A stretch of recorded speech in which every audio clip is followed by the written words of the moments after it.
안녕하세요. 엔트용과 함께하는 투자여행의 엔트용입니다. 오늘 우리가 함께 살펴볼 종목은 바로 대덕전자, 종목 코드 353200인데요. 최근에 한 증권사 리포트에서 정말 놀라운 전망이 나왔어요. 2020년에 이익이 260%나 폭증할 것이다. 과연 이게 정말 현실성 있는 이야기인지 오늘 전문가님 모시고 그 근거를 하나하나 파헤쳐 보겠습니다. 전문가님, 대신증권 리포트를 보니까 2026년 영업이익이 무려 260%가 넘게 뛸 거라고 하거든요. 아니, 이건 정말 엄청난 숫자잖아요. 이렇게 극적인 전망 뒤에 숨어있는 진짜 이유, 대체 뭘까요? 네, 엔트롱님, 그 놀라운 숫자의 비밀을 풀려면요. 먼저 그러니까 시장 전체를 봐야 합니다. 지금 반도체 시장에는 AI와 데이터 센터라는 두 개의 거대한 태풍이 불고 있다고 보시면 돼요. 바로 이 태풍의 한가운데서 대덕전자가 만드는 반도체 기판이 엄청난 수혜를 입을 준비를 하고 있는 거죠. 자, AI 시대가 되면서 처리해야 할 데이터 양이 그야말로 폭발했잖아요. 이걸 비유하자면 예전에는 한 2차선 도로로도 충분했던 데이터 교통량이 이제는 16차선, 32차선으로도 부족해진 상황인 거예요. 그래서 이 반도체 기판도 더 넓고 더 높게, 즉 더 커지고 여러 층으로 쌓아올리는 고다층화가 필수가 됐습니다. 바로 이 기술의 발전 자체가 대덕전자 제품의 가격과 가치를 끌어올리는 핵심 동력인 셈입니다. 아하, 그렇군요. 전문가님, 리포트를 보다 보면 FCBGA라는 용어가 계속 나오던데 이게 좀 어렵게 느껴지거든요. 시청자분들을 위해서 쉽게 설명 한번 부탁드려도 될까요? 네, 좋은 질문이십니다. FCBGA, 플립칩 볼그리드 어레이, 이름부터 너무 어렵죠? 그냥 쉽게 초고속 데이터 고속도로의 핵심 나들목, 즉 인터체인지라고 생각하시면 딱 맞습니다. 고성능 반도체 칩이라는 도시와 메인보드라는 도시를 하나도 막힘없이 쫙 연결해주는 가장 중요한 부품인 거죠. 특히 AI 시대에는 이 나들목 성능이 전체 반도체 성능을 좌우한다고 해도 과언이 아닙니다. 시장이라는 거대한 순풍이 불어주고 있다는 말씀이시군요. 그럼 이제 본격적으로 대덕전자 내부의 성장 동력은 뭔지 그 세 가지 엔진을 하나씩 짚어보겠습니다. 네, 첫 번째 엔진은 바로 아주 안정적인 기반이 되어주는 서버용 메모리 패키지입니다. 특히 데이터 센터에 들어가는 DDR5 같은 고부가 가치 메모리 제품의 수요가 아주 꾸준히 늘고 있거든요. 이게 회사의 실적을 굉장히 단단하게 받쳐주는 일종의 든든한 버팀목 역할을 하는 거죠. 자, 이 표를 한번 보시죠.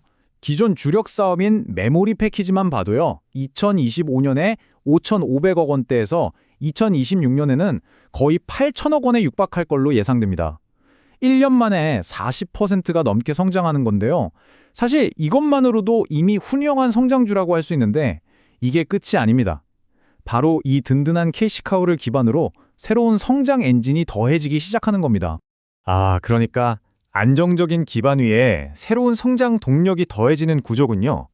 궁금한데요. 그 두 번째 엔진은 뭔가요? 바로 폭발적으로 성장하는 자동차 전장용 FCBGA입니다. 전문가 대신증권 리포트에 따르면요. 2026년 대덕전자의 FCBGA 사업 매출 성장률이 무려 70%에 달할 것으로 전망돼요. 이게 왜 중요하냐면 글로벌 경쟁사들이 대부분 AI 서버 쪽에 집중하고 있거든요. 그동안 대덕전자가 이 틈새, 즉 자율주행차 같은 데 쓰이는 전장용 시장을 아주 빠르게 선점하고 있기 때문입니다. 이제 자동차는 바퀴 달린 데이터 센터나 마찬가지거든요. 이 시장의 성장 잠재력은 우리가 상상하는 것 이상일 수 있습니다. 와, 첫 번째 엔진이 안정성, 두 번째가 폭발적인 성장성이었네요. 그럼 마지막 세 번째 성장 동력은 대체 뭔가요? 이게 바로 저희가 처음에 말씀드렸던 그 2020년 이익 점프의 진짜 주인공이겠네요. 맞습니다. 바로 이익의 폭발 그 자체입니다. 이 그래프를 보세요. 2025년에 약 490억 원으로 예상되는 영업이익이 2026년에는 무려 1,790억 원으로 뛰어오릅니다. 1년 만에 260% 이상 거의 4배 가까이 그냥 수직으로 상승하는 그야말로 절벽 같은 모습이죠. 앞서 말씀드린 안정적인 메모리 사업이라는 단단한 기반 위에 수익성이 아주 높은 FCBGA 사업의 이익이 본격적으로 더해지면서 나타나는 극적인 시너지 효과라고 보시면 됩니다. 와, 정말 드라마틱한 전망이네요. 하지만 모든 예측이 이렇게 장밋빛일 수만은 없잖아요. 투자자 입장에서는 항상 리스크를 점검해야 하니까요. 혹시 저희가 주의해야 할 잠재적인 변수 같은 건 없을까요? 물론입니다. 엔태홍님 말씀처럼 투자는 항상 리스크를 함께 봐야 합니다. 여러 증권사 리포트들에서도 몇 가지 유의할 점들을 공통적으로 짚어주고 있습니다. 자, 첫째는 원자재 비용입니다. 하나증권 리포트를 보면 구리 같은 핵심 원자재 가격이 오르면 당연히 제품 원가가 올라가니까 수익성이 나빠질 수 있겠죠? 둘째는 수요 둔화 가능성입니다. 유한타증권에서는 만약에 세계 경기가 나빠져서 반도체 수요 자체가 줄어든다면 대덕전자도 그 영향을 피하기는 어려울 거라고 봤고요. 그리고 마지막으로 생산 설비 문제입니다. 아무리 주문이 쏟아져도 공장을 제때 짓지 못하면 그건 그림의 떡이잖아요. 장비 확보가 늦어지면 이 성장 계획에 차질이 생길 수도 있다는 점도 염두에 둬야 합니다. 네, 리스크까지 이렇게 꼼꼼하게 짚어주시니까 전체적인 그림이 더 잘 그려지는 것 같습니다.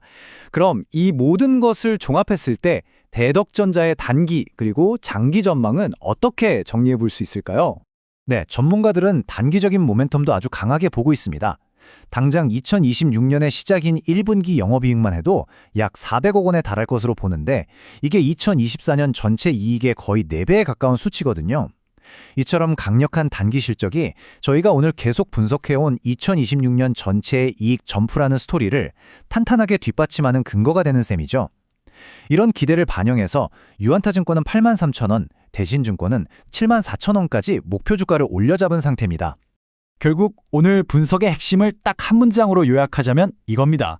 특히 자동차 전장 부문에서 나타나는 FCBGA의 구조적인 성장이 2026년 이후 회사의 이익 치력을 근본적으로 바꾸고 있다. 이 점을 기억하시면 좋겠습니다. 네, 전문가님 정말 명쾌한 분석 감사드립니다. 그럼 오늘 나눈 내용을 투자자분들이 기억하기 쉽게 제가 마지막으로 3가지 포인트로 정리해 보겠습니다. 엔트용, 첫째, AI와 서버 산업의 호황이 반도체 기판 시장 전체에 아주 강력한 순풍이 되고 있습니다. 둘째, 대덕전자는 안정적인 서버 메모리, 빠르게 성장하는 자동차용 FCBGA, 그리고 제품 믹스 개선이라는 3가지 성장 엔진을 확실히 장착했습니다. 그리고 셋째, 이 요인들이 결합해서 2020년 영업이익의 극적인 점프가 기대되지만 원자재 가격과 글로벌 수요 같은 리스크 요인도 함께 모니터링해야 한다는 점입니다. 자, 대덕전자에 대한 여러분의 생각은 어떠신가요? 오늘 분석 내용에 대해서 궁금한 점이나 또 다른 의견이 있다면 아래 댓글로 자유롭게 남겨주시면 저희가 또 참고하겠습니다.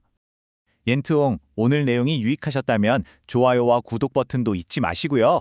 저희 채널에는 정말 큰 힘이 되거든요.